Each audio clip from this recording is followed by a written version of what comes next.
সুপ্রিয় দর্শক, আজকে রাতের বিশেষ আয়োজন চ্যানেল 9-এর আপনার মতো অনুষ্ঠানে আপনাদের প্রত্যেককে স্বাগত জানাচ্ছি আমি জামিল আহমেদ। আমরা এই অনুষ্ঠানটি রবি থেকে বৃহস্পতিবার প্রতি রাত 10টায় সরাসরি সম্প্রচার করছি এবং আমরা প্রতিদিনই গণমাধ্যমের আলোচিত বিষয়গুলো নিয়ে কথা বলছি। যেই বিষয়গুলো সবচেয়ে বেশি মানুষের অ্যাটেনশন ক্রিয়েট করছে সেগুলো নিয়ে আমরা কথা বলি, আপনার মতামত জানতে চাই। আজকে দুজন রাজনীতিবিদ বাংলাদেশের বর্তমান রাজনৈতিক প্রেক্ষাপট, যা অস্থিরতা বা যে আনরেস্ট সিনারিও, সেগুলো নিয়ে কথা বলবেন। প্রথমেই আমার ডান দিক থেকে পরিচয় করে দিচ্ছি, আছেন গণ অধিকার পরিষদের সাধারণ সম্পাদক রাশেদ খান। আপনাকে স্বাগত জানাচ্ছি রাশেদ ভাই। Thank you.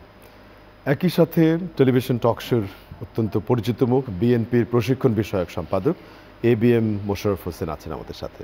ধন্যবাদ মোশাররফ ভাই, আপনাকেও। আমরা যে কথাটি প্রথমে বলেছি, রাশেদ ভাই আপনার কাছে প্রথমে যাই। বিশেষ করে এই সময়কালের যেই তথ্যচিত্র আমরা দেখতে পাচ্ছি যে প্রতিনিয়তই শিক্ষাঙ্গনে যেই অস্থিরতা আপনি লক্ষ্য করেছেন কিছুদিন আগে, পাশাপাশি অন্যান্য দাবি দাওয়াগুলো নিয়েও অনেকে ভোকাল কথা বলছেন, যেটি মাস তিনেক আগেও এতটা ছিল না। বিশেষ করে ছাত্রদের যে শিক্ষাঙ্গনে বিভিন্ন দাবি দেওয়া তারা যেটি করছে সেটির যৌক্তিকতা নিয়ে হয়তো কথা হতে পারে, কিন্তু যেই ছাত্ররা সম্প্রতি নতুন বাংলাদেশ গঠন নেতৃত্ব দিল, তারাই এখন নিজেদের মধ্যে সংঘাতে অনেক ক্ষেত্রে জড়িয়েছে বলে দেখা যাচ্ছে। কিভাবে আপনি দেখছেন এটিকে? ধন্যবাদ আপনাকে এবং সকল দর্শকবৃন্দ, সবাইকে গণ অধিকার পরিষদের পক্ষ থেকে শুভেচ্ছা। দেখেন, আমরা কিন্তু অন্তর্বর্তীকালীন সরকারের মাননীয় প্রধান উপদেষ্টার সাথে যখন সংলাপ করি, তখন আমরা তাকে একটি প্রস্তাব দিয়েছিলাম যে আপনি বাংলাদেশকে যদি প্রকৃতপক্ষে পরিচালনা করতে চান, তাহলে এই যমুনার সামনে যাকে তাকে আন্দোলন করার সুযোগটা দিয়েন না।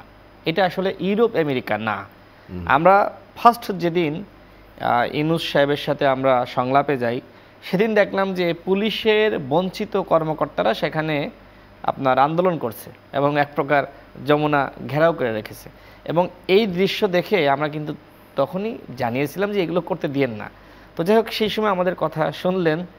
মানে ডক্টর ইউনূস সাহেব যেহেতু আমেরিকায় থেকেছেন সবসময়, তো সেখানকার যে প্রেসিডেন্ট হাউস, সেখানে মানুষ সবসময় আন্দোলন করে, উনি অভ্যস্ত। উনি মনে করছিলেন যে আমার বাসার সামনে সবাই আন্দোলন করবে, এটি তো ভালো লাগার একটি বিষয়। কিন্তু আমেরিকার বাংলাদেশ বা ইউরোপ আর বাংলাদেশ যে এক নয়, এটি নিশ্চয়ই এখন তিনি বুঝতে পারছেন, যে কারণে এখন আর যমুনার আশপাশে কেউ যেতে পারে না। আপনি দেখেন যে সচিবালয়ের সামনে এই সরকার যখন ক্ষমতা গ্রহণ করলো, তখন সচিবালয়ের সামনে এক দৃশ্য। আমরা সেই সময় সচিবালয়ের কর্মকর্তা এবং উপদেষ্টাদের বললাম, আপনারা ভুল করছেন, এইভাবে রাষ্ট্র চালাতে পারবেন না। এবং দেখেন, তার খেসারত দিতে হয়েছে। আনসাররা সেখানে গিয়ে এক ধরনের বিদ্রোহ করেছে এবং শিক্ষার্থীরা সচিবালয়ে গিয়ে অনশন পর্যন্ত করেছে, সচিবালয় ঘেরাও করেছে এবং বাধ্য হয়ে সেনাবাহিনী, পুলিশ লাঠিচার্জ করে তাদেরকে সেখান থেকে সরিয়ে দিয়েছে। আপনি দেখবেন যে প্রথম এক মাস শুধু আন্দোলন আর আন্দোলন, এমনকি প্রেস ক্লাবের সামনে আন্দোলন, বিভিন্ন জায়গায় শাহবাগে আন্দোলন। কখনো কি রাশেদ ভাই অনেক দিনের পুঞ্জীভূত ক্ষোভ ছিল জমা, সেগুলি এখন বলতে চাইছে নাকি মানুষ পারপাসফুলি করছে এগুলো? না, এটা আসলে পুঞ্জীভূত ক্ষোভ না। আচ্ছা, এটার বিষয় হলো যে আওয়ামী লীগ তো একটি বড় দল, এটি আপনাকে মানতে হবে। এখন আওয়ামী লীগ তো যেহেতু দলীয়ভাবে কোনো কার্যক্রম করতে পারছে না, তাদের সাংগঠনিক কার্যক্রম করতে পারছে না, সেক্ষেত্রে কোনো একটি সাধারণ আন্দোলনকে কেন্দ্র করে তার ভিতরে ছাত্রলীগ, আওয়ামী লীগ ঢুকে পড়ছে। আর দ্বিতীয়ত হলো, তারা এটি করাচ্ছে। যেমন দেখেন, শুরুর দিকে ছাত্রলীগের নেতারা রিক্সা চালানো শুরু করলো, রিক্সা ভাড়া করে নিয়ে তারা কিন্তু শাহবাগে তারা এক প্রকার অবরোধ করলো। আনসাররা দেখেন, আমরা রিক্সা চালিয়েছে, আপনারা নিজেরা বের করেছেন। হ্যাঁ, এটি তো গণমাধ্যমে এসেছে। এবং দেখেন যে আনসারের পোশাক পরে বা ছাত্রলীগ, যুবলীগের যারা বা আওয়ামী পরিবারের যারা আনসারে চাকরি পেয়েছে, তারা কিন্তু দেখেন সচিবালয়ের সামনে অবস্থান নিল। এমনকি দেখেন যে হাইকোর্টে সেখানেও কিন্তু একটি কুহর চক্রান্ত হয়েছিল। এরকম অসংখ্য কিন্তু এরকম সংকট এসেছে এবং সেই সংকটগুলো কিন্তু সমাধান করেছে রাজনৈতিক দলগুলো, সাধারণ মানুষ এবং শিক্ষার্থীরা। সরকারের খুব বেশি সফলতা এক্ষেত্রে নাই, কারণ সরকার কিন্তু ভুল করছিল, সরকার এই সুযোগগুলো দিচ্ছিল। তো এখন যেটি হচ্ছে, এখন মূলত যেহেতু আওয়ামী লীগ এতদিন ধরে তারা শান্ত ছিল, কিন্তু এখন তারা মনে করছে যে আমাদেরকে আগামী, আমি যতদূর শুনতেছি, ডিসেম্বর মাসে তারা একটি বড় আন্দোলন করতে চায়। ওই ডিসেম্বর মাসের আগে তারা এখন যেহেতু নিজস্ব ব্যানারে কোনো আন্দোলন করতে পারবে না, দেখেন এই গণ অভ্যুত্থান এটি কিভাবে হলো? কোনো রাজনৈতিক দলের ব্যানারে বা রাজনৈতিক কর্মসূচির মাধ্যমে কিন্তু গণ অভ্যুত্থান হয়নি। একটি সামাজিক আন্দোলনকে পুঁজি করে রাজনীতিকরণ করা এবং হাসিনার পতন। ঠিক আওয়ামী লীগ এখন মনে করছে যেহেতু আমরা দলীয় ব্যানারে নামতে পারছি না, এখন সাধারণ মানুষকে উস্কে দিতে হবে। দেখেন তিতুমির কলেজের শিক্ষার্থীরা কি দাবি করলো, তারা বলছে আমাদেরকে বিশ্ববিদ্যালয় ঘোষণা করতে হবে। হঠাৎ করে এই দাবি কেন? তাদেরকে বোঝানো হয়েছে যে তোমাদের এই ধরনের স্ট্রাকচার আছে, সক্ষমতা আছে, বিশ্ববিদ্যালয় ঘোষণা করার মতন সমস্ত যোগ্যতা আছে। আর শিক্ষার্থীরা মনে করলো ভালো তো, আমরা এখন বিশ্ববিদ্যালয়ের সার্টিফিকেট পাবো, আমাদের মান বাড়বে, হ্যাঁ আমরা অনেক সুযোগ সুবিধা পাবো। এবং শিক্ষার্থীরা ওই ফাঁদে পড়ে তারা কিন্তু আন্দোলনে নেমে গেল। এই যে এখন দেখেন কবি নজরুল এবং সোহরাওয়ার্দী কলেজের শিক্ষার্থীরা মোল্লা কলেজের সাথে কি দাবিতে আন্দোলন করছে? কোনো দাবি আছে? কোনো দাবি নাই। আমরা কেউ জানি এগুলো পেছন থেকে কেউ প্রভোক করছে বলে অবশ্যই এগুলো আওয়ামী লীগ করাচ্ছে। একইভাবে যতগুলো আন্দোলন এখন হচ্ছে প্রত্যেকটা আন্দোলন আওয়ামী লীগ বিভিন্নভাবে টাকা পয়সা খরচ করে করাচ্ছে। যে কারণে আমরা সরকারের প্রতি বারবার বলছি যে আপনারা তো পুরোপুরি আইন শৃঙ্খলা পরিস্থিতি নিয়ন্ত্রণ করতে ব্যর্থ হয়েছেন। এখনো পর্যন্ত বাংলাদেশে যতটুকু পরিস্থিতি নিয়ন্ত্রণের মধ্যে আছে এটি সরকারের জন্য না, এটি রাজনৈতিক দলগুলোর জন্য, সাধারণ মানুষের জন্য এবং ছাত্রদের জন্য। যে কোনো সমস্যা হলে দেখবেন পুলিশ ফাংশন করে না, পুলিশ কোথাও অ্যাকশনে যায় না, র্যাব অ্যাকশনে যায় না। এটি নিয়ে আমরা ব্যাপকভাবে আলাপ করেছি। পুলিশের যে মোরাল বা যেটি আত্মবিশ্বাস যে ভেঙে গেছে সেটি কি ফিরিয়ে না আনলে এই পরিস্থিতি অস্থিরতা কন্ট্রোল করা যাবে বলে মনে হয় আপনার? সেই দায়িত্বটা কার? সেই দায়িত্ব সরকারের। সরকার কি চেষ্টা করছে? স্বরাষ্ট্র উপদেষ্টা তিনি মিডিয়ার সামনে এসে বলছেন নির্লজ্জের মতন যে আমি তো শতভাগ সফল। আমি তো বলতে চাই তিনি শতভাগ ব্যর্থ হয়েছেন। এর থেকে সাখাওয়াত সাহেব অনেক ভালো ছিলেন। যে ব্যক্তিটিকে স্বরাষ্ট্র উপদেষ্টা বানানো হয়েছেন ও তো কিছু বোঝেই না।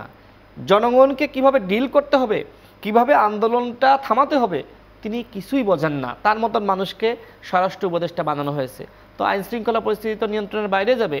আমরা সরকারকে বলছি প্রকৃতপক্ষে যদি রাষ্ট্র সংস্কার করতে চান তাহলে এই স্বরাষ্ট্র উপদেষ্টাদেরকে আগে সংস্কার করেন, তাদেরকে সরিয়ে দেন। সংস্কারের প্রশ্নে আলাপ করব, একটু এই বর্তমান কনটেক্সট নিয়ে কথা বলি। আপনাকে ধন্যবাদ রাশেদ ভাই, আপনি বেশ কতগুলো তথ্যপাতি দিয়ে শুরু করলেন। মোশাররফ ভাই, আপনি এই কনটেক্সট নিয়ে কথা বলেন অন্য গণমাধ্যমে আমি জানি, কিন্তু এই যে অস্থিরতার শেষ কোথায় আমরা বলছি, একটা নির্দিষ্ট টাইমের পরে সবাই একটা অস্থির আচরণ করছে বলে অনেকে মনে করছেন। আপনি কিভাবে দেখেন? রাশেদ তো তার মতামত দিল। হ্যাঁ, জনাব রাশেদ খান যে বক্তব্য বলেছে আমি অনেকটা তার সাথে একমত, কিন্তু পাশাপাশি এই যে অস্থিরতা, এই যে অসন্তোষ বলেন অথবা এই যে একটা বিশেষ পরিস্থিতি মাঝে মাঝে তৈরি করা, এটা নিয়ন্ত্রণ করার দায়িত্বটা কার? নিশ্চয়ই ডক্টর ইউনূসের নেতৃত্বাধীন ইন্টিরিয়াম গভর্নমেন্টের। কিন্তু তারা কি সেই ধরনের পারফরমেন্স শো করছে? নিশ্চয়ই করতেছে না। কারণ আমরা কি বলি আপনি দেখবেন, আমি বা এখানে রাশেদ খান আছেন, আমরা সবাই বলি, অত বাংলাদেশের মানুষও বিশ্বাস করে যে শেখ হাসিনা দীর্ঘ 15.5 বছর ক্ষমতায় থেকে প্রশাসনকে নগ্ন দলীয়করণ করেছে। তা আপনি তো প্রশাসন ছাড়া, পুলিশ ছাড়া একটা সমাজ বা রাষ্ট্র কখনো কল্পনা করা যায় না। তাদেরকে দিয়ে আপনি পরিচালনা করতে হবে, কারণ পলিটিক্যাল পার্টি তারা যে কোনো উপদেশ দিতে পারে, যে কোনো পদ্ধতি বলতে পারে, কিন্তু বাস্তবায়ন করবে কে? প্রশাসন। সেটা সিভিল প্রশাসন বলেন, মিলিটারি প্রশাসন বলেন, তারাই করবে। কিন্তু প্রশাসনে কারা বসে আছে? কারা বসে আছে? আমরা জানি যে শেখ হাসিনার দীর্ঘ 15.5 বছরে প্রশাসনের মিনিমাম 4টা স্টেপ তারা সাজিয়েছে, 1, 2, 3, 4। আপনি তো এখনো আমরা দেখতে পাচ্ছি যে টোটাল শেখ হাসিনার প্রশাসন আপনি 10% আপনি এখনো সরাতে পারেননি। তাইলে আপনি কিভাবে আশা করেন যে বাংলাদেশে একটা সুস্থ পরিবেশ বিরাজ করবে? যিনি সংস্থাপনের দায়িত্বে ছিলেন উনি তো পোর্টফোলিও চেঞ্জ করে ওনাকে খাদ্যতে দেওয়া হলো। এখনকার পরিস্থিতি সম্পর্কে আপনাদের মূল্যায়ন কি? আপনি এই যে খাদ্য তো দিলেন, তাতে কি ওনার দৃষ্টিভঙ্গি, ওনার বিশ্বাস পরিবর্তন হবে? আচ্ছা, পরিবর্তন হবে? আমার তো মনে হয় না।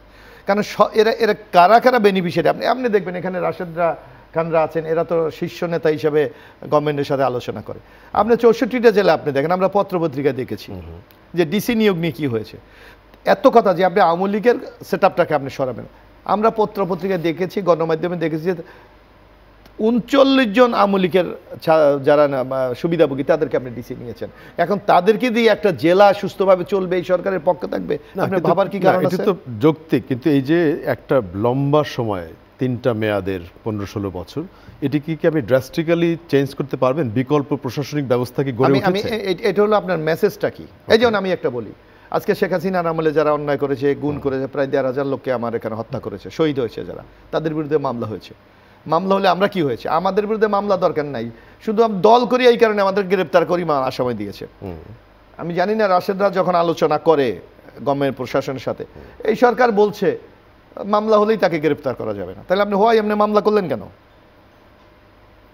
আচ্ছা, আপনি আমার একটা নির্দিষ্ট হত্যা মামলা একজনকে আসামি হলো, বলছে তাকে গ্রেফতার করা যাবে না, তাহলে যারা এই ষড়যন্ত্রগুলি করছে, যারা সরকারকে অস্থিতিশীল অবস্থা করছে, তারা কি উৎসাহিত হচ্ছে না? একটু আগে যে আপনার স্টেটমেন্টটা, এই যে প্রশাসনিক বিভিন্ন লেয়ারের যে আপনি বললেন যাদেরকে সেট করে গেছে, সেগুলির বিকল্প প্রশাসনিক লোক কি কিচ্ছু আছে? লাগে না। আমি একটা নরমাল একটা বলি, একটা উদাহরণ তো আমাদের দেশে আছে। জি বলেন।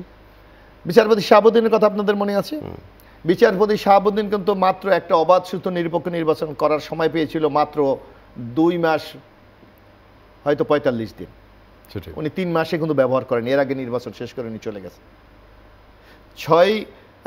8 কি 9 ডিসেম্বর উনি দায়িত্ব নিয়েছে, ডিসেম্বর গেল, জানুয়ারি গেল, 27 ফেব্রুয়ারি বাংলাদেশের ইতিহাসে অবাধ সুস্থ নিরপেক্ষ নির্বাচন করেছে। উনি বলেছিলেন আমি একটা অবাধ সুস্থ নির্বাচন, উনি করেছে কি ইন্টারচেঞ্জ করে দিয়েছে। প্রশাসন তো হোসেন মাহমুদের সাথেই ছিল, সে করেছে ধরেন বরিশালে যে সেটআপটা আছে ফুল ওদেরকে রিশাফল করা, রংপুর নিয়ে গেছে, রংপুর যারা আছে চিটা, অর্থাৎ একটা অফিসার বা একটা কর্মকর্তা যেটাই থাকে তার মতো কিন্তু একটা সেটআপ সে তৈরি করে।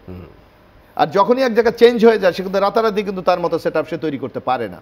তাইলে সরকার আজকে প্রায় 3.5 মাস হয়ে গেছে, আপনি এখনো চেঞ্জ করছেন না? কিন্তু এগুলো যখন আপনার পলিটিক্যাল পার্টি কয়েকবার ডায়ালগে গেলেন, সেগুলো কি রেজ করতে পেরেছেন? বারবার বলা হচ্ছে, কিন্তু হচ্ছে না তো।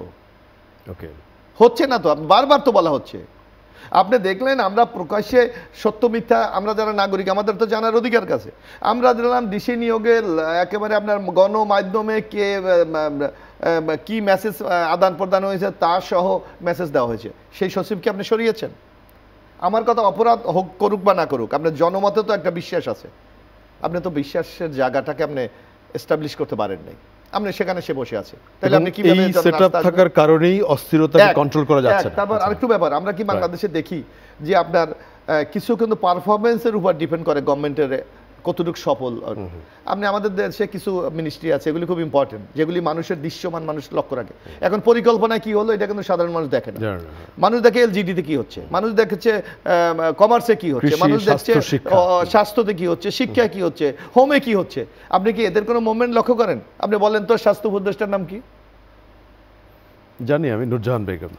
আমরা বাংলাদেশের জিজ্ঞেস করেন, আমি জানি না রাশাদ জানে কিনা, হয়তো জানতে পারে। আজকে একটি অনুষ্ঠানে ছিলাম, সেখানে আন্দালিব রহমান পার্থ ভাই বলছিলেন যে এই সরকারের যারা উপদেষ্টা আছেন মিনিমাম 10 জনের নাম আমরা কেউ জানি না। আপনার যদি সেই মুভমেন্টটা কোথায়? এখন আমি একটু জিজ্ঞেস করি, সেটা হচ্ছে এই যে আমরা আজকের যে টপিক অস্থিরতার চ্যালেঞ্জগুলি, আপনি যেটা বলছেন অ্যাডমিনিস্ট্রেটিভ ব্যাকআপ আগের থাকার কারণেই তারা মোকাবেলা করছে না, এটা অবশ্যই করছে না। আমরা তো আমাদের তো ধরেন আমরা রাজনীতির কারণে নানাবিধে কথা বলতে হয়, তাদের যে টোন আপনি যদি লক্ষ্য করেন, ওকে, যারা একসময় শেখ হাসিনার পারপাস সাফ করার জন্য মরিয়া ছিলেন, উথল পাতাল ছিল তাদের মন মানসিকতা, এখন কথা বললেই এটা নিউট্রাল গভর্নমেন্ট, এটা কিছু ব্যবস্থা করা যাবে, তারা রং চেঞ্জ করে ফেলেছেন। হ্যাঁ, এটা না, এটা বলে এই অবস্থা, এটা ইন্টেরিয়াম গভর্নমেন্ট, এইটা কোনো ব্যবস্থা বিশেষ কিছু করা যাবে না। তাহলে আপনি যে অতীতে অন্যায়, আপনি তো এখনো আগের জায়গায় আছেন, আপনি তো আপনার অবস্থানটা ধরে রাখতে পারলে ইউ আর সাকসেস। কিন্তু এই সরকারের ভূমিকাটা কি? আজকে আমরা কি দেখেছি যে রাজনৈতিক গভর্নমেন্ট কি হয়, একটা জায়গায় আপনার মুভ হয় পাবলিকলি, সেখানে কিন্তু ডাইরেক্ট গিয়ে তাদের সাথে ফেস করে। আপনি এখানে কয়জনকে দেখেন ফেস করতে? শুধু কি মাননীয় প্রধান উপদেষ্টার ওখানে প্রেস ব্রিফিং দিলেই কি আপনার সংকট সমাধান হয়ে যাবে? আরেকটা কথা হলো, আপনি একটা কথা কিন্তু আমরা বারবার বলার চেষ্টা করছি, এই সরকারের মূল শক্তি কিন্তু রাজনৈতিক শক্তি, দলগুলি, তাদের সাপোর্ট। কারণ এই সরকারের তো নিজস্ব কোনো সংগঠন নাই, নিজস্ব কোনো সেটআপ। যেমন আপনি মনে করেন আওয়ামী লীগের মতো একটা সংগঠন 16 বছর টিকে ছিল কেন? কোথাও হলে কিন্তু ছাত্রলীগ নেমে যেত, কোথাও যুবলীগ নেমে যেত, কোথাও স্বেচ্ছাসেবক নেমে যেত, ওই যে লাঠিয়াল বাহিনী, হেলমেট বাহিনী নামিয়ে দিত, সব ঠান্ডা করে ফেলতো, এর সাথে প্রশাসন। এখন কি এই সরকারের সেই সেটআপ আছে? নাই। এই সরকার fully depend on political party এবং নাগরিকদের উপর। কিন্তু সেই পলিটিক্যাল পার্টিকে আপনি কতটুকু আস্থায় রাখছেন? এই আস্থার জায়গাতেই আমি একটু ফিরে আসি রাশেদ ভাই আপনার কাছে আবারও। বিশেষ করে আপনারা যখন প্রধান উপদেষ্টা বা অন্য উপদেষ্টার সাথে সংলাপে যান, কথা বলেন, সেগুলো গণমাধ্যম ব্যাপকভাবে কভার করে এবং অনেকের অ্যাটেনশন থাকে যে আপনাদের আলোচনা বা সংলাপে কি বিষয়গুলো উঠে আসে। মোশাররফ ভাই বলার চেষ্টা করেছেন যে আপনারা আমাদের মানুষের যেগুলি চিন্তা সেগুলি তুলে ধরেন। আলটিমেটলি কি হয় আসলে? আমাদের সাথে এই সরকারের 2টি সংলাপ হয়েছে এবং সেই সংলাপের 2টি আলোচনার বিষয় ছিল। প্রথম সংলাপটি হয় যে 15ই আগস্ট পালন করতে দিবে কি দিবে না, একটি বিষয়, অন্য কোনো আলোচনা হয়নি, ওয়ান এজেন্ডা। দ্বিতীয় যে সংলাপটি সেটি হলো যে চলমান পরিস্থিতিতে আমাদের করণীয় কী আইন শৃঙ্খলা পরিস্থিতি রক্ষার জন্য, আমরা আমাদের মতামত দিয়েছি। তো এই আলোচনা, কিন্তু আলোচনা আসলে কোন বিষয়ের উপর হওয়া দরকার, সরকারটা কিভাবে চলবে, সরকারের পরিকল্পনা কি, সরকারের রোডম্যাপ কি, সরকার কত সময়ের মধ্যে সংস্কার করতে চায়, দলগুলোর সাথে সরকারের সম্পর্ক কেমন হবে, দলগুলোর কাছ থেকে এই সরকার কি ধরনের সহযোগিতা চায়, এই আলোচনাগুলো আসলে অ্যাকচুয়ালি হয় না। এখন এই যে বিএনপির সাথে এবং জামাতের সাথে যে সংলাপ হলো, এই সংলাপ তো জি গতকাল হয়েছে, আজকে হয়েছে জামাতের সাথে, বিএনপির সাথে গতকাল। এখন দেখেন এই সংলাপ কারা ডাকছে? এই সংলাপ তো সরকার ডাকে নাই। বিএনপি দেশের প্রয়োজনে দেখা করতে চেয়েছে, যে সমস্যাগুলো হচ্ছে এই কথাগুলো সরকারকে বলার জন্য বিএনপি নিজ উদ্যোগে সরকারের সাথে সংলাপ করেছে, বিএনপি করেছে সংলাপ, এবং জামাতও একই কাজ করেছে। এখন যদি আমি করতে চাই সংলাপ, তাহলে আমাকে অ্যাপ্রোচ করতে হবে। সংলাপ তো দ্বিপাক্ষিক, বিএনপি হয়তো উদ্যোগ নিয়েছে বা বিএনপি উদ্যোগ নিয়েছে, জামাত আপনি বলেন উদ্যোগটা কাকে নিতে হবে? যিনি দায়িত্বে আছেন তাকে নিতে হবে, কিন্তু তারা এই দায়িত্বের অবহেলা করছেন। দেখেন, যখন ফখরুদ্দিন মঈনুদ্দিন ছিলেন তখনও কিন্তু একজন উপদেষ্টাকে পলিটিক্যাল পার্টির সাথে লিয়াজু করার জন্য দায়িত্ব দেওয়া হয়েছিল, কিন্তু এই সরকার একজনকেও সেই লিয়াজু করার জন্য দায়িত্ব দেয়নি। পলিটিক্যাল পার্টিগুলো যাদের সক্ষমতা আছে তারা যোগাযোগ করে সংলাপ করতে পারছে, আর যাদের সক্ষমতা নাই তারা পারছে না। তার মানে কি এইখানেও বৈষম্য হচ্ছে? অথচ একের পর এক আন্দোলন, একের পর এক সংকট, একের পর এক সমস্যা, সরকার নিজ উদ্যোগে ওপেনলি সমস্ত দলের শীর্ষ নেতৃবৃন্দকে একটা জায়গায় ডেকে একটা সেমিনার বা সংলাপের আয়োজন করতে পারতেন। সেখানে আলোচনা হতো, সমালোচনা হতো, করণীয় নির্ধারণ করা যেত, একসাথে বসে গোল টেবিলে এই আলোচনাগুলো করা যেত না? সরকার তো সেগুলো করছে না। একটা বিরতিতে যাব, তার আগে মোশাররফ ভাই আপনার কাছে একটু আসি। বিশেষ করে আমাদের এই ডায়ালগে বা আলোচনায় অনেকেই বলছেন যে, আপনি একটু আগে কিছুটা বলার চেষ্টা করেছেন যে রাজনৈতিক সাপোর্টটি বড় একটা স্ট্রেংথ। তার মানে অনেকে বলছেন যে জাতীয় সরকারের মতো মডেলে রাজনীতিবিদদেরকেও সাথে রাখলে সংকট মোকাবেলা সহজ হবে। রাজনৈতিক এটা তো আমরা সবাই বলছে। জি, এখন এই গভর্নমেন্টটা হচ্ছে একটা interim government, non political government. আপনি রাজনৈতিক দলগুলি তো আর চাচ্ছে না আপনি আমাকে ক্ষমতায় বসান, সেটা কিন্তু কেউ বলছে না। রাজনৈতিক দলগুলি বলছে আপনি আমার সাথে ডায়লগ করেন, আলোচনা করেন, আলোচনা করেন, আলোচনা করেন। এই তো সংকটটা তৈরি হচ্ছে, এই সংকট থেকে কীভাবে উত্তরণ দেয়। এখন একটা সর্বশেষ বাংলাদেশে একটি ইম্পর্টেন্ট মানে শব্দ হয়ে দাঁড়াচ্ছে সংস্কার। সংস্কার আপনি কার জন্য করবেন? রাষ্ট্রের জন্য তো। আর রাষ্ট্র পরিচালনা করে কারা? রাজনীতিবিদরা। তো ইতিমধ্যে আপনি দেখবেন যে সংস্কার নিয়ে আমরা নানা কথা শুনি। আমরা অলরেডি, আমি তো মনে করি এই সংস্কার নিয়ে এত কথা বলার কোনো প্রয়োজন নেই। আচ্ছা, কারণ সংস্কার করার এই সংস্কার অনুমোদন করবে কে? রাজনৈতিক দলগুলো বাস্তবায়ন করবে আপনার নতুন সরকার ক্ষমতা হলে, যারা যখন ক্ষমতা আসবে তারা। তাইলে আপনার নিশ্চয়ই এই রাজনীতিগুলির আপনার এই দরকার, সমর্থন এন্ডোর্সমেন্ট দরকার। তাহলে আপনি কি সেইটা করছেন?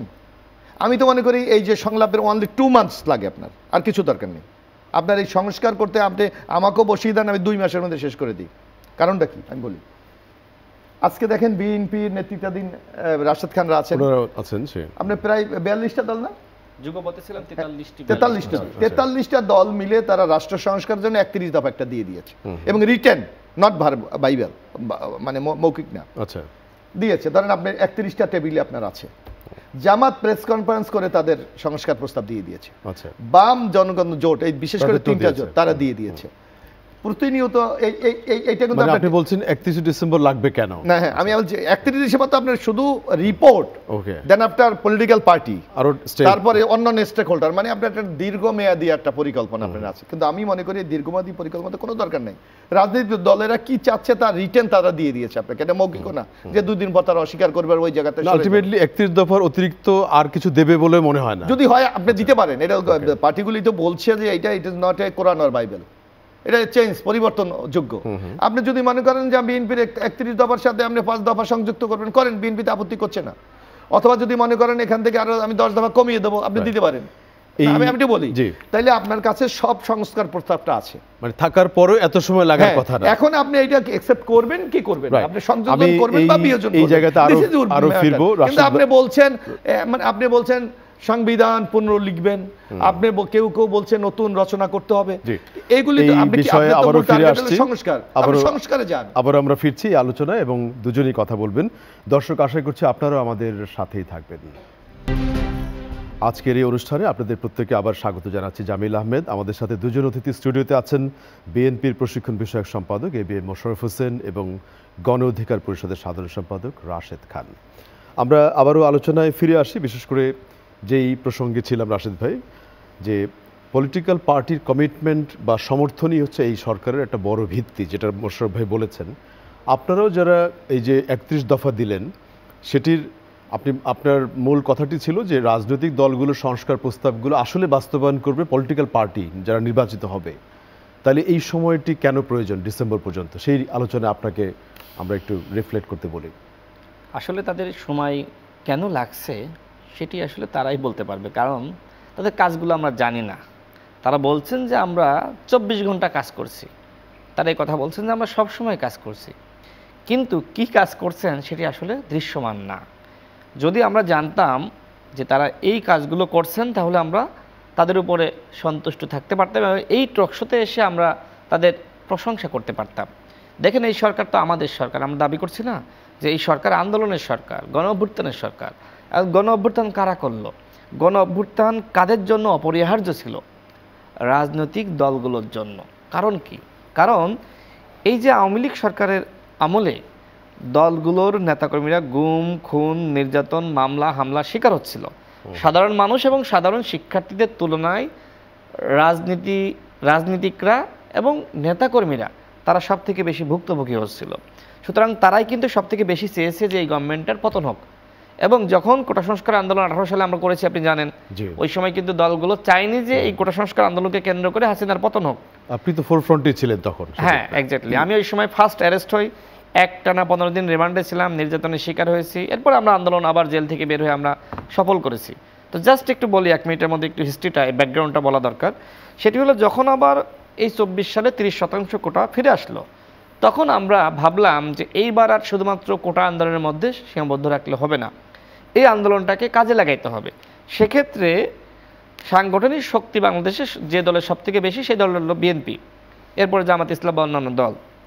এবং আমরা তো তরুণ শক্তি হিসেবে কাজ করছি, 18 সাল থেকে সংগ্রাম করে যাচ্ছি।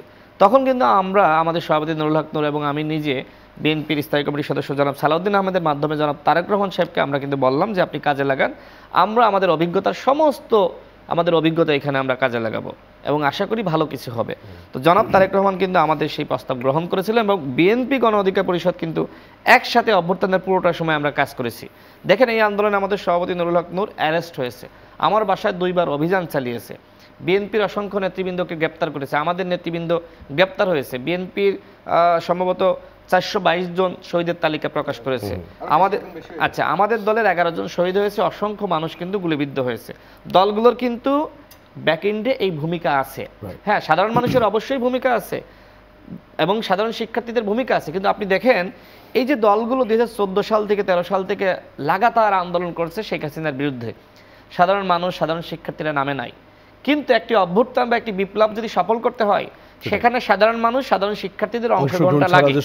হ্যাঁ, যেহেতু কোটা সংস্কার আন্দোলনকে কেন্দ্র করে শুরুর দিকে শিক্ষার্থীরা নামলো, এরপরে যখন প্রায় 200-এর অধিক শিক্ষার্থীকে গুলি করে হত্যা করা হলো, সাধারণ মানুষ নামলো এবং ছাত্রদল, যুবদল, ছাত্র শিবির, গণ অধিকার পরিষদ, তো ইয়াং শক্তি যেহেতু ছাত্র অধিকার পরিষদ, যুব অধিকার, আমি শেষ করে দিই এইটা ব্যাকগ্রাউন্ডটা। তো আমরা সবাই কিন্তু মাঠে ছিলাম, সেই জায়গা থেকে কিন্তু একসাথে কাজ করার মাধ্যমে হাসিনার পতন হয়েছে। আমি যেটি বলছিলাম যে সাধারণ মানুষ যেহেতু এই আন্দোলনে নেমেছে এবং দলগুলো এর সাথে সম্পৃক্ত হয়ে একসাথে ধাক্কা দিয়ে হাসিনার পতন নিশ্চিত করেছে। ছাত্ররা যেহেতু আন্দোলনকে বেগবান করেছে, তারা নেতৃত্ব দিয়ে নতুন বাংলাদেশ করলো, এই জন্যই কি ছাত্রদেরকে এখন আবার, আপনি যেটা একটু আগে বলেছিলেন, তাদেরকে প্রভোগ করে মাঠে নামানো হচ্ছে? না, এখন যে ছাত্ররা নামছে ভিন্ন উদ্দেশ্যে, হ্যাঁ, তারা তো ভিন্ন উদ্দেশ্যে নামছে।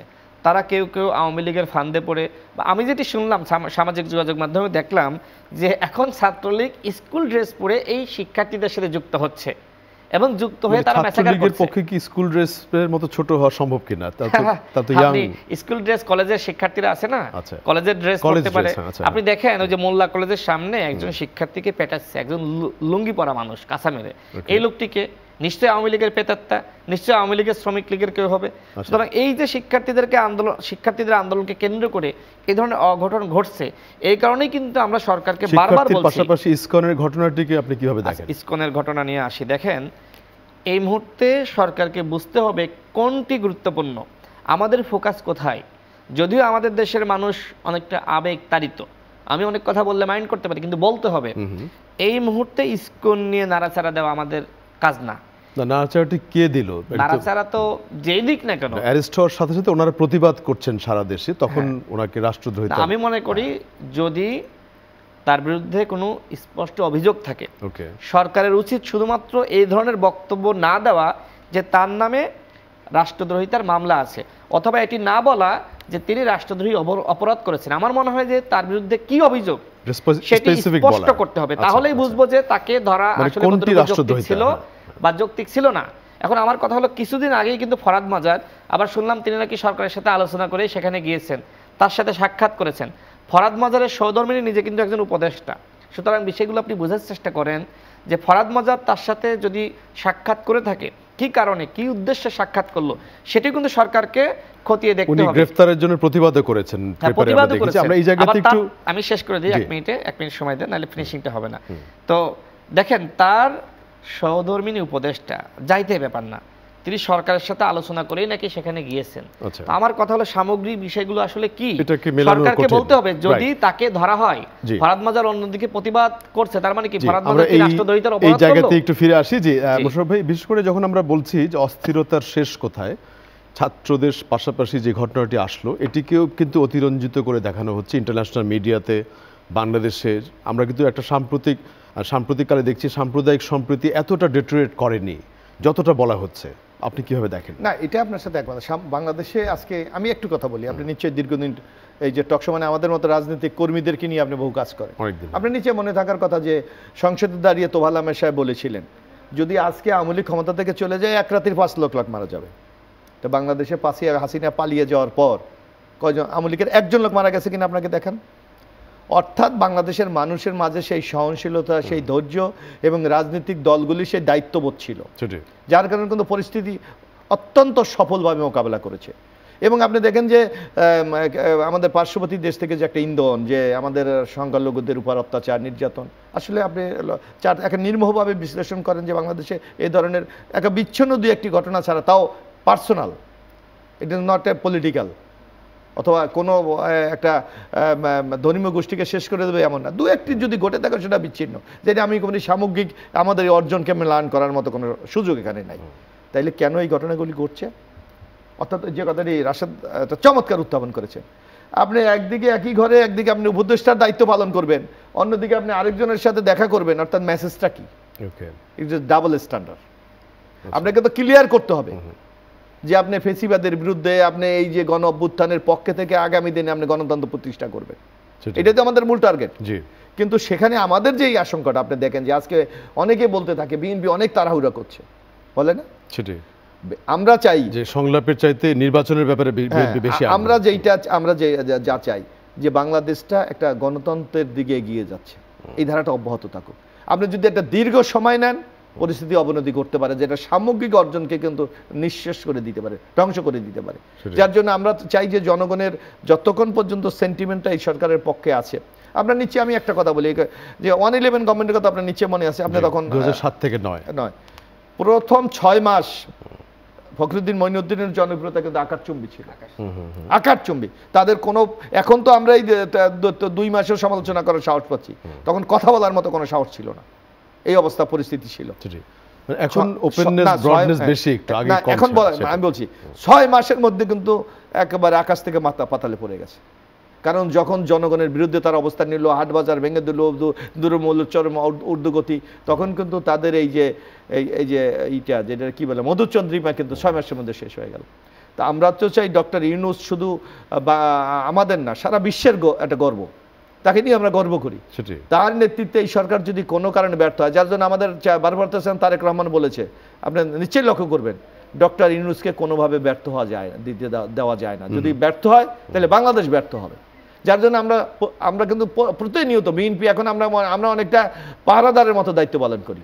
আমরা অথচ সরকারে নাই, কোনো কিছু নেই, কিন্তু আমরা চাই বাংলাদেশটার স্থিতিশীল অবস্থা বিরাজ করুক। এটিও সত্য, যেমন অনেকেই বলেছেন আলোচনায় যে আপনাদের যে ছাত্র সংগঠন বা অন্য যারা, তারা কি কতটা এখন অ্যাক্টিভলি কাজ করছে সমাজ ফিল্ডে? আমরা আসলে আপনি দেখেন, আমরা মানে আমাদের তো একটা নিজস্ব রাজনীতি আছে, আমরা কেন একটা রাজনৈতিক দল, আমাদের কর্মসূচি আছে, আইডিওলজি আছে। এই যেমন আমি ধরেন আমি দলের প্রশিক্ষণ সমাধান, আমরা কিন্তু সারা বাংলাদেশে আমাদের আগামী দিনে জনমত গঠন করার জন্য আমরা কিন্তু সেটি যে ছাত্ররা অস্থিরতা করছে তাদেরকে কি ছাত্রদল জনমত তৈরিতে হেল্প করছে কিনা? না না, ছাত্রদল আমরা দেখেন, আমরা তো ধৈর্যশীল অবস্থা, দীর্ঘ 16 বছর আমাদের যারা মানে ছাত্র সংগঠন ক্যাম্পাসে যেতে দেয় নাই, হলে থাকতে দেয় নাই, পরীক্ষা দিতে দেয় নাই, তারপরেও কিন্তু তারা অত্যন্ত ধৈর্য সহকারে একেবারে সকল একটা শিক্ষা প্রতিষ্ঠানের নিয়ম কানুন মেনে কিন্তু তারা প্রতিষ্ঠানে যাচ্ছে। এমন আপনি বাংলাদেশে একটা ঘটনা দেখবেন যে এখন এই 3.5 মাসে কোথাও জাতীয়তাবাদী ছাত্র দলের কোথাও নৈরাজ্য তৈরি হয়েছে? হয় না, বরং এটাকে আমি মনে করি ইট ইজ একটা নতুন দৃষ্টান্ত। এটি সেন্ট্রাল মেসেজ দেওয়া হয়েছে, অস্থিরতা তৈরি করা যাবে না। আমাদের চেয়ারম্যান তারেক রহমান আপনার কত স্ট্রং, ইতিমধ্যে প্রায় এই যে নানা অভিযোগের সত্যতা আছে না আছে সেটা আলাদা ব্যাপার, কিন্তু পাবলিক সেন্টিমেন্টটাকে ধারণ করে যেখানে একটা অভিযোগ হয় সেখানে আমাদের কেন্দ্রীয় নেতা থেকে সেখানে তৃণমূল 250 থেকে 300 লোক ইতিমধ্যে কিন্তু অব্যাহতি বা বহিষ্কার করা হয়েছে, যার কারণে কিন্তু এখনো বাংলাদেশ চমৎকার একটি পরিবেশ বিরাজ করছে। কারণ রাশেদ খানরাও বলেছে যে বিএনপি একটি বিরাট সংগঠন, তারপরে কিন্তু আমরা কন্ট্রোল রাখতে পেরেছি। কিন্তু এই যে আমাদের আত্মত্যাগ অথবা এই যে আমাদের একটা সহনশীলতা, এটাকে কি আপনি দুর্বলতা ভাববেন? আমরা তো চাচ্ছি যে এই পরিস্থিতি অবস্থায় আপনি একটি অবাধ সুস্থ নিরপেক্ষ নির্বাচন করে বাংলাদেশটাকে একটা গণতন্ত্রের দিকে আপনি এগিয়ে নিয়ে যান। কিন্তু আমরা যদি দীর্ঘমেয়াদী একটা সময় নেন, তাহলে এখন দেখেন নানা ইন্টারেস্ট গ্রুপ কিন্তু তৈরি হচ্ছে একটার পর একটা। কারণ আওয়ামী লীগ দীর্ঘ 16 বছর ক্ষমতা ছিল, তারা বিয়ন্ড ইন্টারেস্ট গ্রুপ তৈরি করেছে, অর্থনৈতিকভাবে অনেককে সাবধান। আপনি কি যারা আওয়ামী লীগের আমলে চুরি করেছে আপনি দেখান, আমি জানি না রাশেদ খানরা কি করে, একটা যারা টাকা লোপাট করেছে একজনকে আপনি গ্রেপ্তার করেছেন, একজনের বিরুদ্ধে সুনির্দিষ্ট মামলা করেছেন? করেনি। আপনি একটা লোক দেখান যে আওয়ামী লীগের এই বেনিফিশিয়ারির বিরুদ্ধে একটা মামলা হয়েছে মানি লন্ডারিং এ, অথবা অমুকে এই অবৈধ অর্থ উপার্জনের জন্য অথবা ক্ষমতা অপব্যয়ের জন্য মামলা হয়েছে? কিন্তু এদেরকে তো অনেককেই দেশ ছাড়া নিষেধাজ্ঞা দেওয়া হয়েছে দেশ থেকে চলে যাওয়ার পরে। অনেককে আমরা দেখেছি যে এয়ারপোর্টে দেখেছি আমরা গ্রেফতার হয়েছে, কিন্তু আমরা দেখি আর কে গ্রেফতার হয়নি। ম্যাক্সিমাম দেশে এই রহস্য কথা, এটাও তো আমরা বুঝি না। এবং ব্যাংকেরও নিষেধাজ্ঞা দেওয়া হয়েছে টাকা তুলে ফেলার পরে। এখন আপনি অনেক কথা তো আছে এই ব্যাপারে, এখন এই দায়িত্ব টাকার গভর্নমেন্টের। আমি এই জায়গাতে বসর ভাই একটু বিরতিতে যাবার আগে রাশেদ আপনার একটা সাপ্লিমেন্ট নিচ্ছি। এই যেই ছাত্ররা আপনি একটু আগে বললেন যে তাদের দাবি দেওয়াগুলো হয়তো ঠিকভাবে প্লেস না করে অস্থিরতা তৈরি করছে, আপনাদের ছাত্র সংগঠন কি সেখানে কাউন্টার ন্যারেটিভ তৈরি করতে পারছে? জি, আমাদের ছাত্র সংগঠন কাজ করছে, এমনকি ছাত্র দলও কাজ করছে। ছাত্র শিবির সহ এই যে বৈষম্যবিরোধী ছাত্র আন্দোলন, তারা একসাথে কিন্তু বসেছিল এবং কিভাবে এই সমস্যা বা সংকট মোকাবেলা করা যায় তারা কিন্তু একসাথে কাজ করছে। এবং সাধারণ শিক্ষার্থী যারা এই ধরনের উস্কানির ফাঁদে পা দিয়ে রাস্তায় নামছে তাদেরকে বোঝানোর চেষ্টা করছে, এবং বোঝানোর ফলাফল কিন্তু এখন আর দেখবেন যে তারা নাই। এবং এই যে দুর্বলতা, সরকারের দুর্বলতা, কিন্তু ছাত্র সংগঠনগুলো বা অন্যান্য যারা হ্যান্ডেল করছে, রাজনৈতিক দলগুলো তো অবশ্যই, দলগুলোও বারবার বক্তব্যের মাধ্যমে বলছে যে এই কাজগুলো করা যাবে না এবং বোঝানোর চেষ্টা করেছে। আমি একটু ভাষার সাথে অ্যাড করি, সেটি হলো দেখেন, শেখ হাসিনার দুর্নীতি, শেখ রেহানার দুর্নীতি, শেখ পরিবারের দুর্নীতি, বাংলাদেশের গণমাধ্যম এত বড় একটি অভ্যুত্থান হলো, এরপরেও কি সেই দুর্নীতিগুলো প্রকাশ করার সাহস করছে? কোনো একটি গণমাধ্যমে দেখাতে পারবেন, কোনো একটি পত্রিকায় দেখাতে পারবেন যে শেখ হাসিনার দুর্নীতির সিরিজ নিউজ প্রকাশ করা হচ্ছে? বিএনপি যখন 6 সালে ক্ষমতা ছাড়লো, এরপরে দেখেন যে খালেদ জিয়া বলেন, তারেক রহমান বলেন, বিএনপির অন্যান্য নেতৃবৃন্দ বলেন, একের পর এক নিউজ ছাপাতে থাকলো বাংলাদেশের গণমাধ্যম। কিন্তু আমি বলবো না কোন কোন গণমাধ্যম, কিন্তু এখন এই যে আওয়ামী লীগের পতন হলো, দীর্ঘ 15 বছরে আওয়ামী লীগের কে কতটুকু দুর্নীতি করেছে? সজীব ওয়াজেদ জয়, তার মা বলেছে যে সে আমেরিকায় ব্যবসা করে, টাকা কই থেকে আসলো? তার মার কি কোম্পানি আছে? তার খালার কি কোম্পানি আছে? কই থেকে অর্থ আসলো সেটির কোনো তদন্ত আছে? বাংলাদেশের কোনো গণমাধ্যম করছে? সরকার করছে? সরকার কোন দিকে মনোযোগ দিচ্ছে আমি জানি না, সরকারকে বুঝতে হবে। তার মানে গণমাধ্যমেরও সংস্কার আপনি মনে অবশ্যই করছেন হওয়া দরকার? গণমাধ্যমের সংস্কার করতে হবে, কারণ গণমাধ্যম যদি সঠিক পথে না থাকে দেশ কোনোভাবেই সঠিক পথে থাকবে না। সাংবাদিকদেরকে যদিও গণমাধ্যমেরও ভূমিকা পালন করতে হবে। সংস্কার কমিশন হয়েছে, গণমাধ্যম কাজ হয়েছে, করার কিন্তু জন্য। বিষয়টা হলো যে আপনি যদি ওই সংস্কারকে কেন্দ্র করে কমিশন কি রিপোর্ট দিবে তার জন্য অপেক্ষা করেন, আচ্ছা, তাহলে তো হবে না। আপনাকে কমিশনের গণমাধ্যমে ওয়েট করার কিছু নেই, এখনই কাজ করতে এখনই পারে। কাজ করতে হবে, এখনই Right, দুর্নীতি আমরা ধরতে এই হবে। আলোচনায় আবারও ফিরবো এবং দর্শক যারা আমাদের সাথে আছেন নিশ্চয়ই আমাদের সাথে বাকি অংশ থাকবেন। আজকের অনুষ্ঠানের সর্বশেষ বিরতির পরে আরও একবার স্বাগত জানাচ্ছি জামিল আহমেদ। আমাদের সাথে দুজন অতিথি স্টুডিওতে আছেন, বিএনপির প্রশিক্ষণ বিষয়ক সম্পাদক এবিএম মোশাররফ হোসেন এবং গণ অধিকার পরিষদের সাধারণ সম্পাদক রাশেদ খান। আমরা মূলত আজকের আলোচনাটিকে একটু গুছিয়ে আনতে চাই, র্যাপ আপ করতে চাই। মোশাররফ ভাই, আপনি বেশ কতগুলো প্রসঙ্গ যে বলেছেন যে কমিশনগুলোর কাজের ডেডলাইন ডিসেম্বর কেন বা কেন নয় সেটি, রাজনৈতিক দলগুলোর সাপোর্টের কথা বলেছেন এবং আপনার দলের সেন্ট্রাল কমান্ডো বলেছে এই সরকারকে ব্যর্থ হতে দেওয়া যাবে না। আপনি অ্যাজ এ সিজন পলিটিশিয়ান কি দেখেন সামনের 3 মাস বা 6 মাসের চ্যালেঞ্জগুলো কি? না, চ্যালেঞ্জগুলি হলো আপনি আসলে যে কথাটা রাজনৈতিক দলগুলি বলছে যে এই সরকার কতদিন সময় নেবে তার জন্য কিন্তু একটা রোড ম্যাপ সবাই প্রত্যাশা করছে। সরকার আমার যদি আপনার যৌক্তিক আমরা একটা শব্দ ব্যবহার করা হচ্ছে সময়, এটা কেন করা হচ্ছে? এটা করা হচ্ছে আমরা তাদেরকে মানে একটা চাপিয়েও দিতে চাচ্ছি না, অথবা তাদেরকে একেবারে মানে বিরতিহীনভাবে চলার সুযোগ আমরা দিতে চাই না। আমরা বলছি যেই জিনিসটা দরকার সেটা তারা বলুক। তারা যদি মনে করে যে একটা রোডম্যাপের মধ্যে যদি তারা মনে করে যে এতদিন আমার সংস্কারে লাগবে, এতদিন এটা আমার বাস্তবায়নের লাগবে, এতদিনের মধ্যে আমি ইলেকশন করব, তাহলে রাজনৈতিক দলগুলি কিন্তু তারও তো একটা রুটিন আছে, তারও তো একটা প্ল্যান আছে, সেভাবে আগাবে। কারণ রাজনৈতিক দলগুলির মূল টার্গেটটা কি? নির্বাচনে অ্যাটেন্ড করা এবং একটি অবাধ সুস্থ নিরপেক্ষ নির্বাচনের মাধ্যমে একটি গণতান্ত্রিক সরকার প্রতিষ্ঠা করা। তার জন্য তো তাদেরকেও তো আপনার প্রস্তুতির সময় দেবেন, কারণ এটা তো পরিপূরক। নির্বাচন, রাজনৈতিক দল, সংস্কার, এগুলো আমি তো মনে করি একটার সাথে একটা রিলেটেড। এটাকে বিচ্ছিন্নভাবে যদি আপনি দেখেন, আপনি যদি মনে করেন আমার দীর্ঘদিন সংস্কারের সময় লাগবে, তা আপনি সংস্কার করলেন, এর মধ্যে রাজনৈতিক দলের যে প্রত্যাশার মধ্যে আপনার বিরাট একটা হতাশা চলে আসলো, তাহলে আপনার এটা কি সার্থক হবে? হবে না। যার জন্য আমি মনে করি পারস্পরিক একটা বিশ্বাস এবং আস্থার মধ্যে দিয়ে কিন্তু আপনাকে এগিয়ে যেতে হবে। আমি যেমন আপনাকে একটা বলি, সংস্কার নিয়ে বিরাট কথা হচ্ছে, বলা হচ্ছে না? আমি বলি এই দেখেন রাজনৈতিক দলগুলি কি চাচ্ছে। আমরা বিএনপির পক্ষ থেকে 31 দফায় কি বলেছি আপনি দেখেন। আমার মনে হয় 31 দফার মধ্যে আপনার যদি একটা দফা পছন্দ না হয় বা আপনি মনে করেন এটা দরকার নেই, আপনি বাদ দিতে পারেন। আমরা কি বলেছি? যে বাংলাদেশে বারবার সংবিধান নিয়ে সংকট তৈরি হয়, আপনি একটা পার্মানেন্ট সাংবিধানিক কমিশন করেন ফর দ্য রাষ্ট্রের জন্য। তারা প্রয়োজন মনে করলে যদি আপনি মনে করেন সংবিধানের কথা চেঞ্জ দরকার, তারাই সুপারিশ করবে, যারা গভর্নমেন্টে থাকবে তারা সেটা দেখবে। আমরা কি বলেছি? আমরা যে বাংলাদেশ, যেমন বিএনপির পক্ষ থেকে যে কথাটি বলা হয়েছে যে আমরা একটা সম্প্রীতির বাংলাদেশ করতে চাই। কারণ আমরা দেখেছি আমাদের মধ্যে হানাহানি, বিশ্বাস অবিশ্বাস, অপোনেন্টকে একেবারে নিচ্ছিন্ন করে দেওয়ার সকল আয়োজনগুলি সরকার পার্টি করে। আমরা বলছি না, আমরা যদি এককভাবেও বিএনপি আগামী দিনে সরকার গঠন করে, মানে যেতে আমরা এককভাবে সরকার গঠন করব, একটা জাতীয় সরকার, আমরা একটা ন্যাশনাল গভর্নমেন্ট করব, এর চেয়ে সংস্কার আপনি কি প্রত্যাশা করেন? আমরা এটি কি এই যে সব দলগুলো যারা আপনাদের সাথে 31 দফা দিয়েছে তাদেরকে নিয়েই, তাদেরকে অন্য বাইরেও হতে পারে। আমরা বলছি যে ন্যাশনাল গভর্নমেন্ট করব, আমরা জাতীয় ঐক্যের জন্য আমরা একটা গভর্নমেন্ট করবো। এইটা কি আমরা এর চেয়ে বড় সংস্কার আর কি হতে পারে বাংলাদেশে? আমরা বলেছি যে আপনার প্রধানমন্ত্রী পরপর 2 বারের বেশি হতে পারবে না। মানে যে কোনো দল তো প্রত্যাশা করে তার প্রধানমন্ত্রী টেনিউর 4 বছর নিয়ে কথা হচ্ছে, এটা নিয়ে আমরা এখনো বলিনি। আমরা বলেছি পরপর 2 বারের বেশি হবে না। আমি আপনাকে একেবারে দফা বলে আমি এর চেয়ে সংস্কার আপনি কি করবেন বলেন। তারপর আপনি দেখেন নির্বাচনকালীন নিরপেক্ষ সরকার, এটা তো বাংলাদেশে অলরেডি ঐক্যমত হয়ে গেছে, সবাই কেয়ারটেকার গভর্নমেন্ট চাচ্ছে বা ইন্টেরিয়াম গভর্নমেন্ট, যেই নামে আপনি ডাকেন না কেন। আওয়ামী লীগের ভাষায় যদি তত্ত্বাবধায়ক বলে তাদের খুব কষ্ট হয়, তাহলে আপনি নিরপেক্ষ সরকার বলেন অথবা ইলেকশনকালীন সরকার বলেন।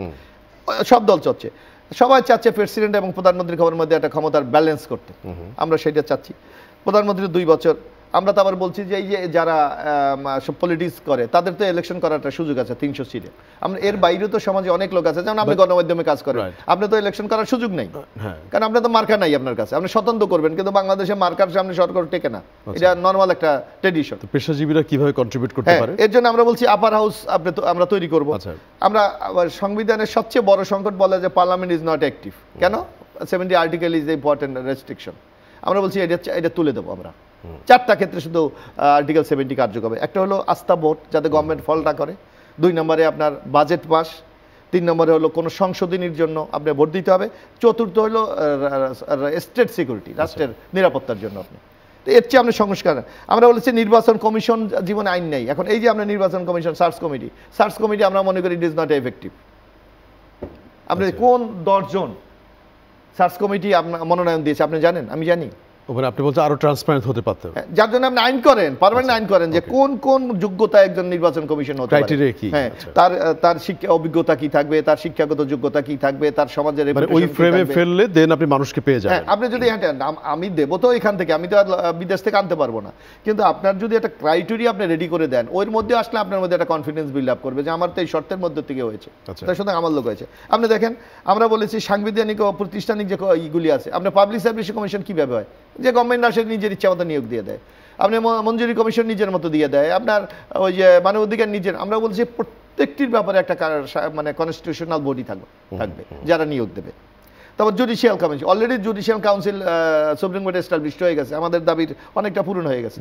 তো এইভাবে আপনি দেখবেন প্রশাসনিক সংস্কারের জন্য আপনার পার্মানেন্ট একটা কমিটি করেন, আপনি মিডিয়া কমিশন করেন, দুর্নীতি করেন, নিয়ে তো আমরা কথা শুনেছি, আমরা প্রতিটি বিষয় আমরা বলেছি। এখন আপনি যদি মনে করেন বিএনপির এই প্রস্তাবনার সাথে আমি একমত আছে, যোগ করার প্রয়োজন, সেগুলো আপনি করতে পারেন। সুতরাং সংস্কার নিয়ে যে আপনি দীর্ঘ সময় নেবেন, আমরা মনে করি এটার কোনো প্রয়োজন আছে বলে আমরা মনে করি না, যে এটা অস্থিতিশীলতার দেশে যে এটাকে আরো ত্বরান্বিত করবে। এটি দীর্ঘমেয়াদী হওয়ার কারণে অস্থিতিশীলতা কমছে না। অবশ্যই অবশ্যই। রাশিদ ভাই, আপনার কাছে একটু ফিরে আসি, একটা অন্য প্রসঙ্গ সহ, যেটি হচ্ছে যে অনেক রাজনৈতিক দলই আনুপাতিক হারে তাদের প্রতিনিধিত্ব করবার কথা বলেছে এই দাবি দেওয়ার সাথে। এই কথাটিও আপনি নিশ্চয়ই লক্ষ্য করেছেন আগামী সংসদে। এই আনুপাতিক প্রতিনিধিত্ব ব্যাপারটি কেমন আসলে? দেখেন, প্রত্যেক দলের একটা নিজস্ব এজেন্ডা এবং কর্মসূচি রয়েছে। আমাদের দলের 21 দফা কর্মসূচি রয়েছে, এবং আমরা যখন 2021 সালে দল গঠন করি, এখন যে সংস্কারের আলোচনাগুলো চলছে, এই আলোচনা আমরা 21 সালেই করেছি, এবং আমরা ওই সময় দল ঘোষণার দিনই আমরা বলেছি যে আমরা 2018 সালের কোটা সংস্কার আন্দোলন সফল করেছি, এখন আমাদেরকে রাষ্ট্র সংস্কার করতে হবে। আমরা ওই সময় বলেছি যে দলীয় প্রধান রাষ্ট্রপ্রধান হতে পারবে না, রাষ্ট্রপতি এবং প্রধানমন্ত্রীর ক্ষমতার মধ্যে ভারসাম্য আনতে হবে, এবং 2 বারের বেশি কেউ প্রধানমন্ত্রী হতে পারবে না। আমরা এই আলাপগুলো কিন্তু সেই সময় দিয়েছি, এবং আমরা এরকম বিভিন্ন প্রস্তাবনা কিন্তু দিয়েছি। তো যাই হোক, এখন সবাই সংস্কারের কথা বলছে, আমরা তো সংস্কার আগে থেকেই চেয়েছি। এই রাষ্ট্রের যদি সংস্কার এইবার না হয় তাহলে কোনবার হবে? 71-এর পরে হয়নি, 53 বছরে। সুতরাং এইবার আমাদেরকে সংস্কার করতে হবে। এখন আসি আপনার প্রশ্নে, আপনি বললেন যে সংখ্যানুপাতিক ইলেকশন। আমরা আমাদের দলীয় আলোচনায় আগেই কিন্তু 21 সালে বলেছিলাম সংখ্যানুপাতিক ইলেকশন। এবার আমরা যেটা বলছি যে আপনার নিম্ন কক্ষে, সেখানে আপনার বর্তমান যে প্যাটার্নে ইলেকশন হয় সেই একই প্যাটার্নে, এবং উচ্চ কক্ষ সেখানে সংখ্যানুপাতিক। কিভাবে? এই যে নিম্ন কক্ষে যে দল যতটুকু ভোট পেল সেই অনুযায়ী আপনি উচ্চ কক্ষে সংখ্যানুপাতিক, অর্থাৎ তাহলে যেটি হবে, নিম্ন কক্ষে যদি যে দলের 10% ভোট রয়েছে সেই দল যদি নাও আসতে পারে, তার 1-2 প্রতিনিধি কিন্তু উচ্চ কক্ষ বা আপার হাউজে যেতে পারবে। এটি সমস্ত দল মিলে, সরকার মিলে পরবর্তীতে সিদ্ধান্ত নেবে যে আসলে করণীয় কি। আমি আর কিছু বিষয়ে কথা বলতে চাই। দেখেন, এই যে ছাত্র আন্দোলন, বিভিন্ন আন্দোলন, নানান ধরনের সামাজিক আন্দোলন এই মুহূর্তে চলছে, এর পিছনে কিন্তু আরেকটি বিষয় আমার কাছে, আমার গবেষণায় মনে হয়েছে যে এটি আসলে এক ধরনের উস্কানি দিচ্ছে। এই যে নাগরিক কমিটি, জাতীয় নাগরিক কমিটি, দেখেন একটি নির্বাচন কমিশন গঠন করা হয়েছে, কিন্তু তারা সেই নির্বাচন কমিশনের পদত্যাগ চেয়েছে। এই জাতীয় নাগরিক কমিটি কিন্তু সরকারের সাথে সম্পৃক্ত, তাদের বিভিন্ন প্রোগ্রামে কিন্তু বিভিন্ন উপদেষ্টারা যান। আমি ডাকলে যাবে না, বিএনপি ডাকলে যাবে না, অন্য দল ডাকলে যাবেন না, জাতীয় নাগরিক কমিটি ডাকলে সেখানে উপদেষ্টারা যাচ্ছেন। তার মানে ওই কমিটিকে এই উপদেষ্টারা এক ধরনের সহযোগিতা করছেন, আলাপ আলোচনায় আসা বা বিভিন্ন প্রচারণার ক্ষেত্রে সহযোগিতা করছেন বা গ্রহণযোগ্যতা বৃদ্ধির জন্য। দ্বিতীয়ত, সেই নাগরিক কমিটি কিন্তু সরকারের বিভিন্ন ইস্যুতে সমালোচনা করছে, তারা কিন্তু আবার একই সাথে সরকারের সাথে সম্পৃক্ত। দ্বিতীয়ত, বৈষম্যবিরোধী ছাত্র আন্দোলন, বৈষম্যবিরোধী ছাত্র আন্দোলনের প্রতিনিধিরা ইতিমধ্যে উপদেষ্টা হিসেবে সরকার রয়েছে, তারাও কিন্তু সরকারের বিভিন্ন ইস্যুতে সমালোচনা করছে। যখন সরকারের সাথে সম্পৃক্ত এই দুটি সংগঠন সরকারের বিভিন্ন জায়গায় সমালোচনা করবে, দুর্বলতা নিয়ে আলোচনা করবে, মুভমেন্ট করবে, প্রতিবাদ করবে, তখন বিএনপি, গণ অধিকার পরিষদ বলেন, অন্য দল বলেন বা সাধারণ মানুষ বলেন, তারা কি করবে?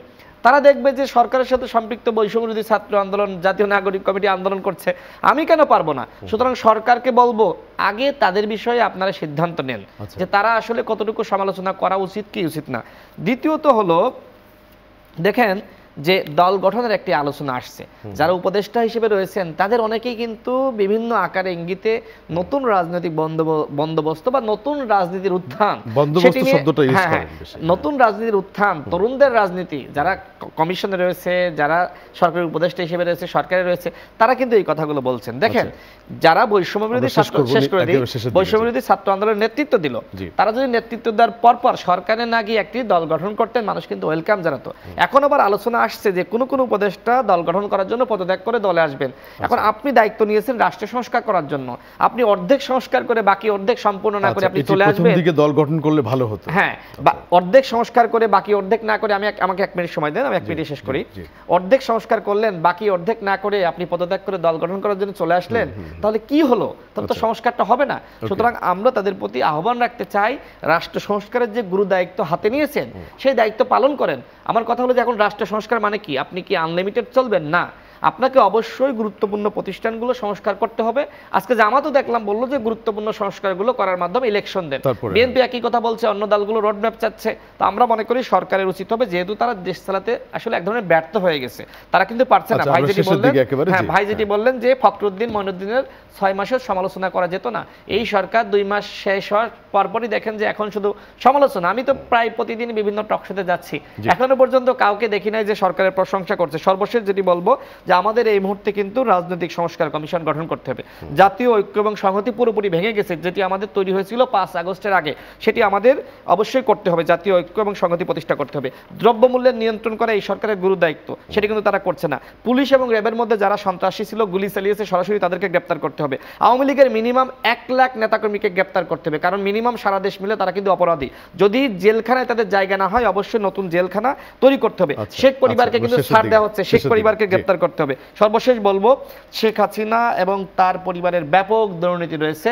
এই দুর্নীতির নিউজগুলো আপনাদের সাংবাদিকদের দায়িত্ব নিয়ে আপনাদের চ্যানেলে প্রকাশ করতে হবে। শেখ হাসিনাকে কোনো ছাড় দেওয়া যাবে না, আওয়ামী লীগকে নিষিদ্ধ করতে হবে, জাতীয় পার্টিকে নিষিদ্ধ করতে হবে। ধন্যবাদ। এই জায়গাতে রাশেদ ভাই অত্যন্ত বোল্ড ভয়েস অলওয়েজ। মোশাররফ ভাই, আপনার কাছে লাস্ট মিনিট ক্লোজিং আপনার বক্তব্য। এখানে একটা কথা, এখানে বিশ্বাস অবিশ্বাসের কিন্তু একটি প্রশ্ন সামনে এসে দাঁড়িয়েছে। আপনাকে ডিসিশন নিতে হচ্ছে, আপনি কি একটা নিরপেক্ষ গভর্নমেন্ট, না আপনি কাউকে এস্টাবলিশ করার জন্য আপনি রাষ্ট্র ক্ষমতা বসে আছেন, যে কথাটি রাশেদ অনেকদিন পরে স্পষ্ট ভাষায় বলেছে। আপনি একদিকে মানে একটা ইন্টিরিয়াম গভর্নমেন্ট নিজেকে দাবি করছেন, অন্যদিকে কারো পৃষ্ঠপোষকতা দিচ্ছেন কেন? তাহলে রাজনৈতিক দলগুলির কাছে মেসেজটা কি যাচ্ছে? তারা আপনাকে সৌন্দর্য চোখে কেন না দেখবে না? হ্যাঁ, আমরা তো যে কোনো রাজনৈতিক দলকে ওয়েলকাম করি, আমাদের এই ব্যাপারে আমাদের কোনো হীনমন্যতা নাই, আমাদের কোনো আশঙ্কা নাই, কিছু নেই। কিন্তু আপনাকে প্রকাশ্যে বলতে হবে যে আমি পলিটিক্স করতে চাই। আপনি একদিকে পলিটিক্সের কথাও বলবেন, জুজুর ভয় দেখাবেন, অন্যদিকে আপনি গভর্নমেন্টও চালাবেন। এটা দ্বৈত নীতি, এটা হতে পারে না। যার জন্য আমরা স্পষ্ট ভাষায় বলতে চাই, আপনার চরিত্ররা ইন্টেরিয়াম গভর্নমেন্ট আছে সেভাবে রাখেন। আপনাকে এটা রাজনীতির মোড়কে যদি আবৃত্ত করতে চান, তাইলে এখন যে সংশয় অবিশ্বাস তৈরি হয়েছে, আগামী দিনে এটা ব্যাপক ধারণ করবে। হবে না বলেই আমরা আশা করছি। 10 সেকেন্ডস খুব সংক্ষেপে একটি সেন্টেন্স। দলগুলো ইলেকশন চাওয়ার পিছনে কারণ আছে। কারণটা কি? কারণ একের পর এক অস্থিরতা, একের পর এক মুভমেন্ট এইভাবে যদি চলতে থাকে, তখন অনেকে মনে করবে যে ইন্টারিম গভর্নমেন্ট ব্যর্থ হয়েছে। সেক্ষেত্রে কিন্তু যেহেতু পলিটিক্যাল গভর্নমেন্টের হাতে ইলেকশন ছাড়া ক্ষমতা যাচ্ছে না, সেক্ষেত্রে কিন্তু আরেকটি ফখরুদ্দিন মঈনুদ্দিন বা সেনাবাহিনীর হাতে ক্ষমতা চলে যাওয়ার একটা সম্ভাবনা থাকে। সেই ভয়টা কিন্তু দলগুলো নিশ্চয়ই আমরা সেটি প্রত্যাশা করছি না। বিএনপির প্রশিক্ষণ বিষয়ক সম্পাদক এবং রাশেদ ভাই দুজনকেই আজকে ধন্যবাদ, মোশাররফ ভাই সহ, এই আলোচনায় গুরুত্বপূর্ণ অবদান রাখার জন্য। এবং দর্শক যারা আমাদের সাথে ছিলেন এতক্ষণ, আপনাদেরকে ধন্যবাদ। আমরা আগামীতে অন্য কোনো বিষয়ে আবারও কথা বলবো। সে পর্যন্ত ভালো থাকবেন। এবং বিশেষ করে উল্লেখ করতে চাই, অনুষ্ঠানটি রবি থেকে বৃহস্পতিবার রাত 10টায় সরাসরি সম্প্রচার হচ্ছে। আমরা এই অনুষ্ঠানে আগামীতে আপনাদেরকে পাবো, আশাবাদ জানিয়ে আজকে এখানেই শেষ করছি।